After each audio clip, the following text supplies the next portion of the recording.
energy in the room. My favorite thing about collabing is just like watching everybody morph as they like turn the camera and they're like all of a sudden you're like them plus 10%, and I'm like, oh whoa, Plus 10%. it's like that. Hi friends, Editing Taylor here. So I just got back from VidCon where I shot a video with Annie Elaney for my personal mythology series, and this happened. What's going on? The battery died? Oh no. No. Fortunately, I really only lost the clip where she's introducing herself, so I'm gonna let audio Annie do that right now. Hi friends, I am here with Annie Segarra. So I have a disability called Ehlers-Danlos syndrome. The trait that would define me would be determination. And now we'll get back to the story. First doctor was a dickhead. Yeah. And it would just be the first in a long line of dickhead doctors. A lot of doctors. At first I was like, okay, I was under the same spell that everybody else seems to be, which is like, well, the doctor's always right. Right. I don't know why that kind of mythology around doctors exists, but doctors like didn't believe that I was in pain and didn't believe that the pain was so much that it was limiting my ability to walk. One doctor said that I had flat feet and that ultimately what I would have to do is an operation to like kind of force an arch into my foot with like metals and stuff. Not knowing that EDS impacts how you kind of digest anesthetics. So I woke up early and I felt everything. Like I woke up and I was just screaming because like they did so much. They like sliced into my calf muscle. They like forced my bones into a position they weren't normally. I still have like metals in my foot.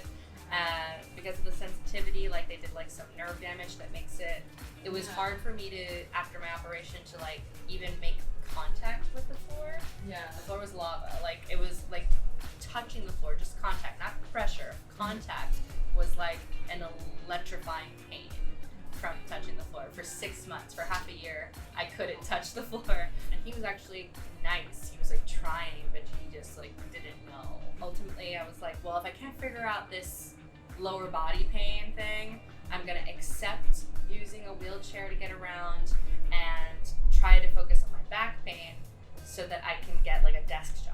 This is probably like doctor number 7 or 8, something like that.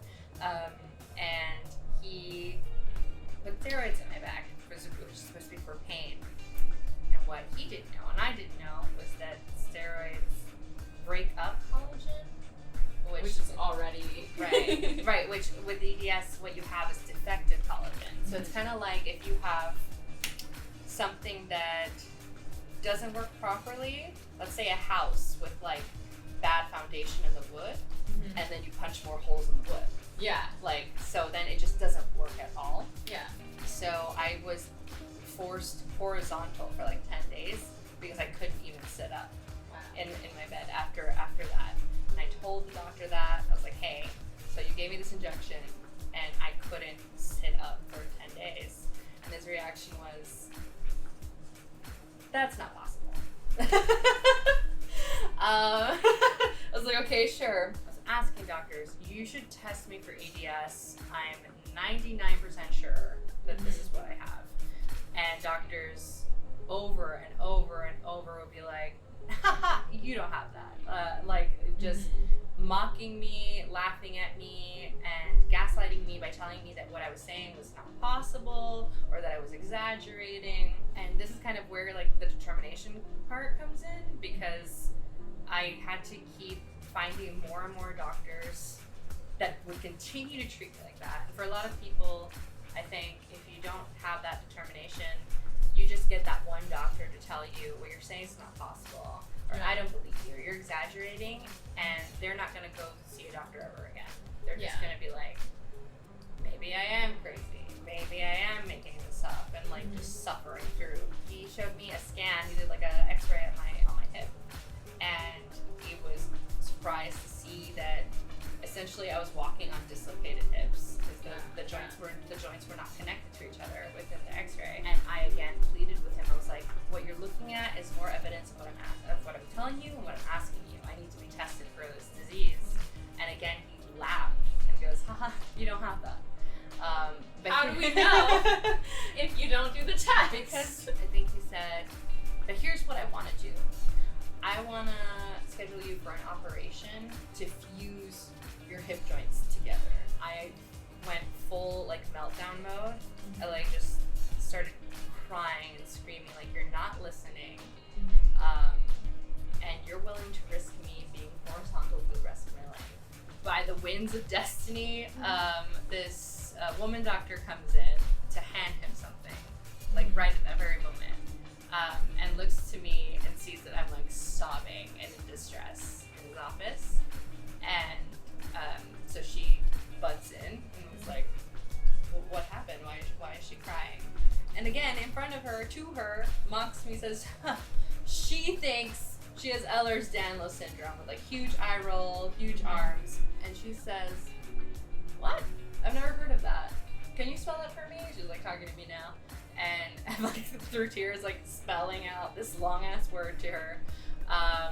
She Googles it, looks at like the brief synopsis of like what it is, looks up at my scan of my dislocated hips, and she just says to him, she could have this. And he rolls his eyes and he says, fine, I'll refer her to a geneticist. Because that's what I was asking for the whole time. This is after fighting for 3 years with like 3 years worth of doctors and 3 years worth of like mostly being in bed, raising the money for a wheelchair so that I could get out of my house, because without a wheelchair I couldn't get out of my house. It did take another 6 months to get like my blood tests and get the results back. The only solution that there was for me was to have the type that you could find in the blood tests, because everyone else, there's the most common type.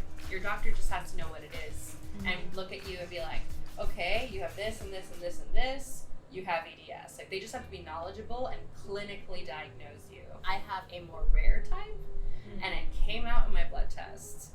And so what a exhale of like, thank God I have one of the rarer types.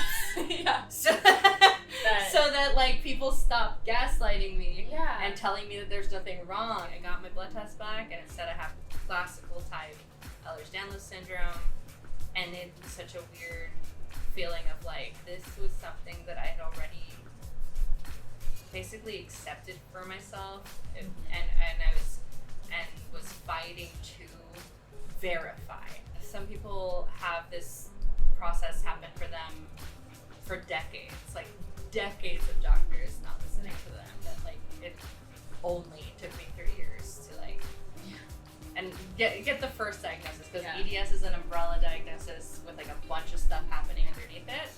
Still working on those, because it's still, you just kind of have to start at right at the beginning point again. At least it's like a tool that you have now to advocate for yourself, but that doesn't mean that you have to stop being determined. Yeah, there's just a bunch of new things to be determined about. I think there's a lot of different like layers to it, but especially because I'm young looking and not like an elderly person, they don't understand the concept of a young person using a mobility aid and then getting up and looking fine. Yeah. Right? Like, I'm standing up in my wheelchair. Oh my God, so brave. Oh my God, so inspirational. And it was like, eye roll, hilarious, but also 50% true. Yeah. I am being brave getting up from my wheelchair, because living my best life is the goal always, right? Yeah. Like, even with like trying to find my diagnosis, right? Finding my diagnosis leads to the best life I can have. Yeah. Using my mobility wherever I can, the best life I can have. The determination to advocate for visibility and disability rights as well, and I still need my determination to continue to get the follow-up diagnoses that are under EDS, like dysautonomia, like all these things that I experience but are still not like officially documented. And until they're officially documented, I can't get prescribed medication for it or prescribed treatment for it. So I have my top diagnosis, which is Ehlers-Danlos syndrome, but I don't currently have any consistent treatment for it. So Yeah. I'm just like in the wilderness when I have difficulty accepting help with stuff and with pushing my body to limits that make me sicker in the long run. Like I'm so determined to do things by myself, not require help from anybody, and I'm trying to grow from that. I'm trying to learn how to accept help and how to ask for help because it's also a trauma thing. That's also a trauma thing that like in situations where I would finally ask for help, it was always rejected and always twisted in a way that would point the finger at me as a weak person. Like, you're not strong enough to handle this. At the same time, asking for help is often the stronger choice. Yeah. And I know that. That's the advice that I would give anybody else. Yeah. So thank you so much for telling your story. In the comments, you can tell a story about a time that you were determined or that maybe you wish that you were more determined. And definitely go check out Annie's channel and subscribe if you haven't already. Where can they find you? On YouTube under Annie Elaney and Annie Elaney on all social media except for Facebook, which is Annie Segarra. Okay, cool. Well, definitely go check Annie out. And if you like this video, please share it with someone else who you think might like it. And I'll see you soon. Bye. Bye. Yay!